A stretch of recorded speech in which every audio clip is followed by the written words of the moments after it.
How to hide taskbar in Windows 11. In this video, I'll explain you how you can auto hide the taskbar in Windows 11 so that when you take your mouse cursor to the taskbar, you can see your taskbar, and when you move your cursor to the top, you can see that your taskbar is hidden and you can see the full screen of your main screen.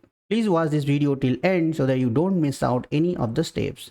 So first, let's learn how to automatically hide the taskbar in Windows 11.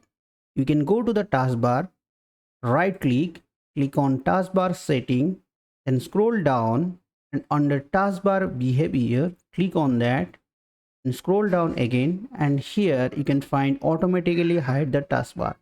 Click on this automatically hide the taskbar.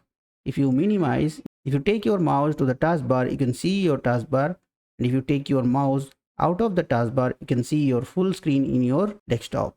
So now how to unhide the taskbar in Windows 11 so that you can see your taskbar well again. Follow the same step and you have to untick this automatically hide the taskbar and click on the close button so that your taskbar will be always visible. Thanks for watching.